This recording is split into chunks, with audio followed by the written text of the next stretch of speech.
Hey kiddo, today I'm taking you out on an educational journey.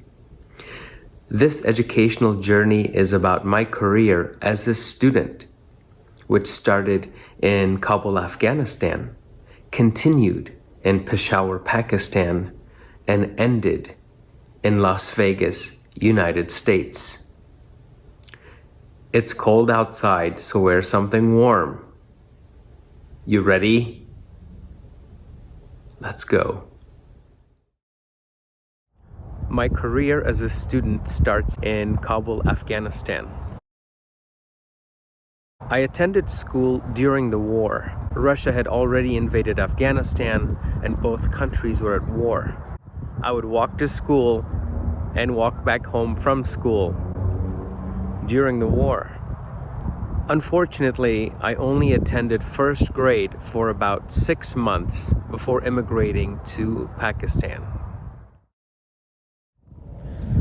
In Peshawar, Pakistan, I attended a school intended for Afghan immigrants. There were many of us, and the school was in very poor shape. We would sit either on broken chairs, cement floors, or on the dirt. Still, in the 2.5 years I was there, I learned how to read, write, and speak the language known as Pashto. As I was learning how to read, write, and speak Farsi and Pashto, I was also learning how to read and write in Arabic. It was then at the end of my first grade or the beginning of second grade that my parents enrolled me in a Pakistani school. But the language there that they spoke and encouraged to be spoken was Urdu. The challenge of learning Urdu was this. I had never learned it.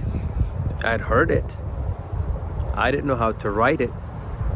But I was learning Urdu in second grade at a beginner level, and I had to catch up to everyone else. So not only was I learning still how to read, write, and speak Farsi, Pashto, Arabic, I had to learn how to get better at reading, writing, and speaking Urdu. Even though I struggled, I continued working hard, and eventually I got to the level that I could communicate a little bit. I could understand a little bit more, but I didn't have the foundational skills necessary to improve further. At the end of second grade, my father died. Shortly after, my grandmother started having mental health issues, and her physical health was also on the decline.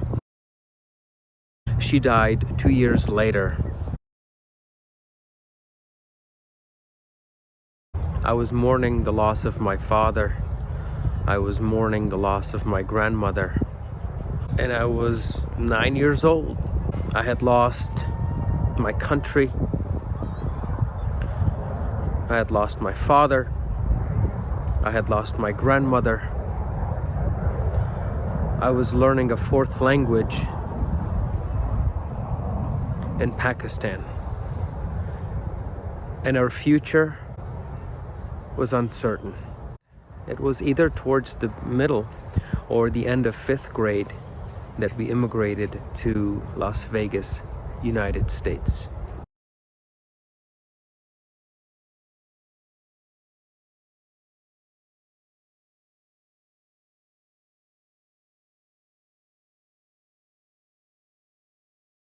Welcome to William E. Orr Middle School.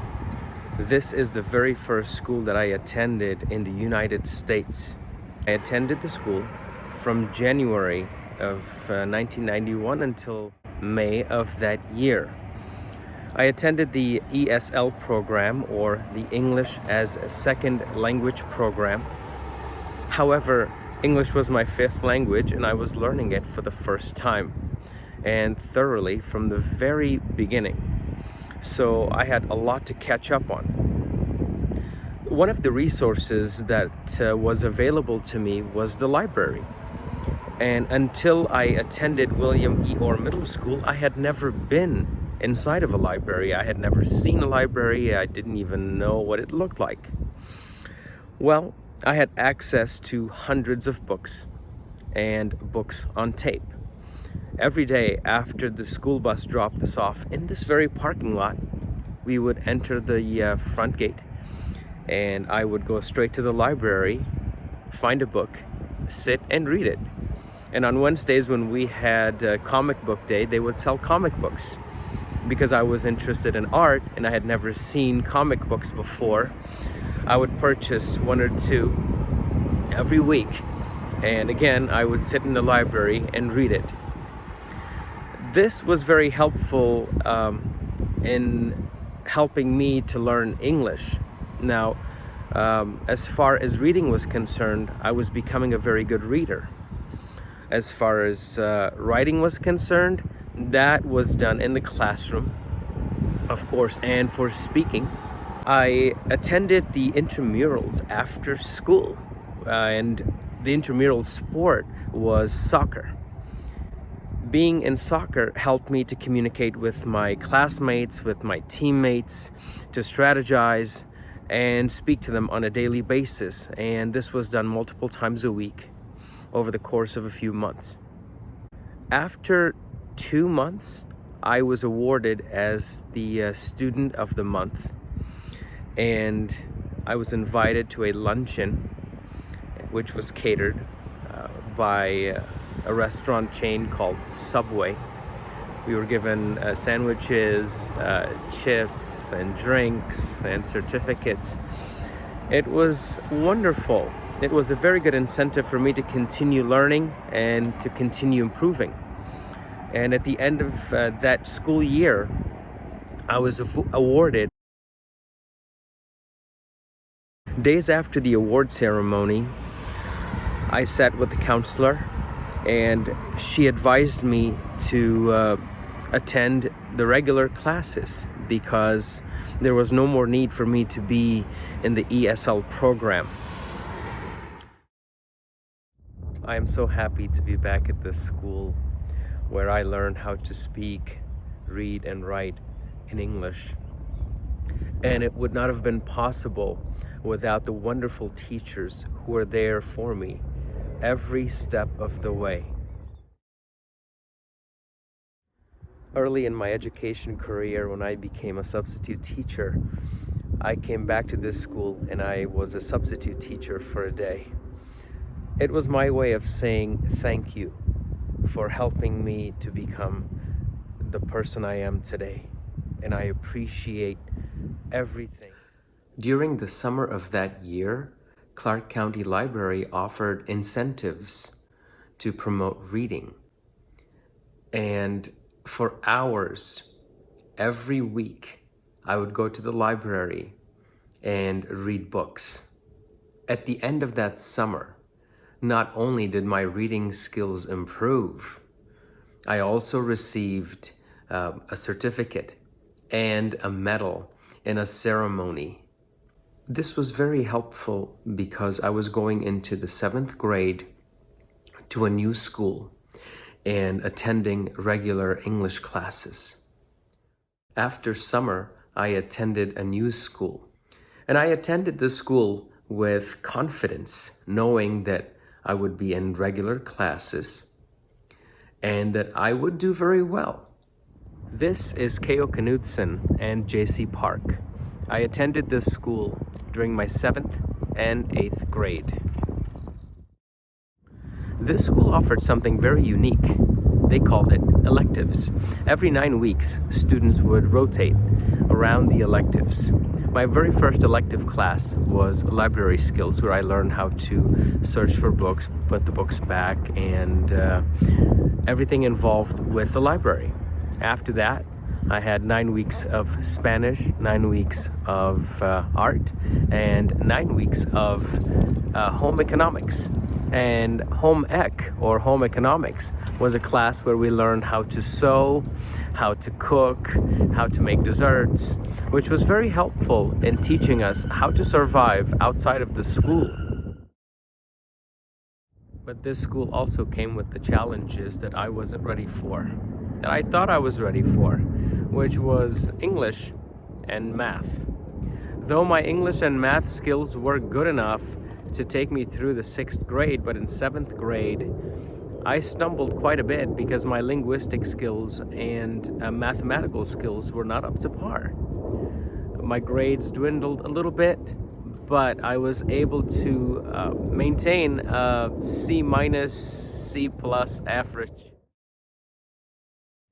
It was during the 7th grade that the school introduced a new program. It was called Ace Out Drugs Tennis. That means they were trying to promote sports, and this way they were hoping that students would go towards sports more than drugs.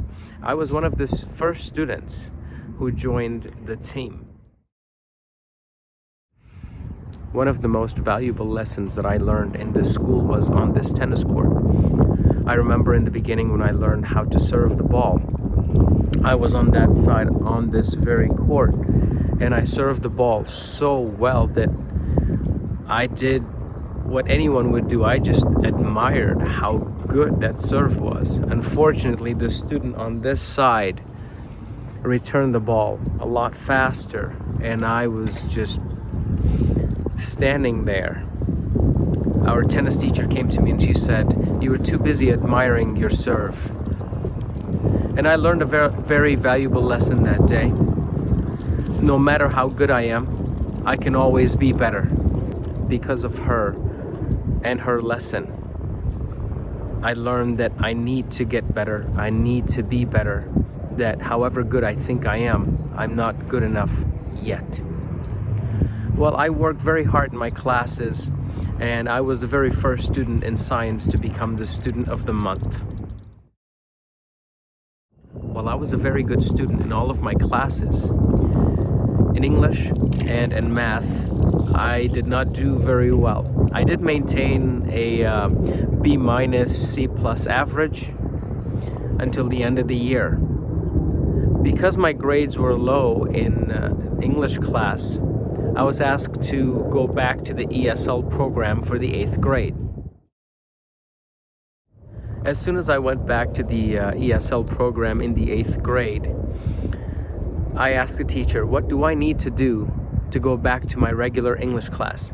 She said, "You have 9 weeks to bring up your grades, and I will sign off on the fact that you can go back to your English class." Well, for 9 weeks, I worked as hard as I could to be able to be enrolled back into my regular English class. And within 9 weeks, I was back. And during the 8th grade, we had a science project, and out of all the classes, I won first place, although I didn't do very well nationally. I learned as much as I could in the 7th grade, but in 8th grade, that was time for me to shine. And my grades went up. I was in the honor society, that means an AB honor roll. I was in the Ace Out Drugs tennis team.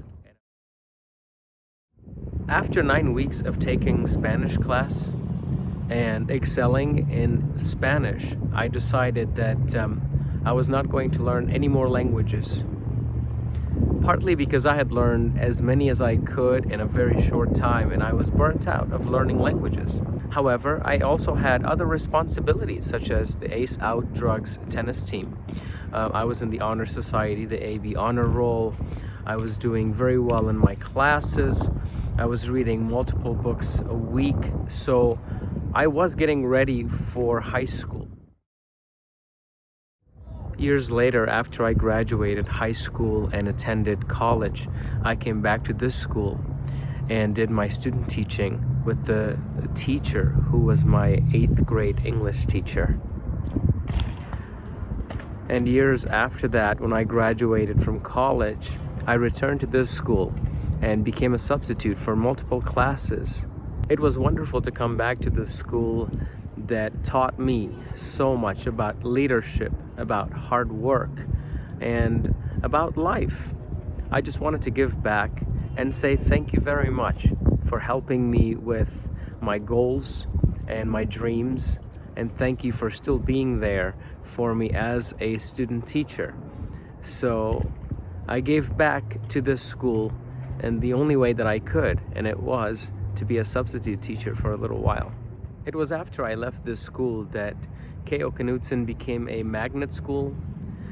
It's wonderful to see today how wonderful the park looks, how developed it is, how much bigger this school has gotten. They have their own theater. I know that way back in the 90s, they had ballet and robotics and many other wonderful classes, but that was after we left the school. One of the things that I remember most is having a lot of fun here on this tennis court with my teammates, with my classmates, with my teacher, being a team, being together. And it was the first time that I was a part of something greater than just me being by myself. A lot of laughs were shared, a lot of skills were practiced, and I have such amazing and wonderful memories of this school and this very park where we had a lot of our PE or physical education classes. We would run 1 or 2 laps around this park, and then we would have archery, we would have basketball, high jump and long jump, and all of these wonderful activities. Multiple times a week I would get a basket of tennis balls and I would practice for hours. I would practice my serves and volleys, and just over there were ladies practicing softball. Sometimes they would have games. Over here where I'm standing, this is the basketball court. After about 3:30, 4 o'clock, guys would show up and they would play against each other. It was wonderful to be a part of that journey during that time in my life.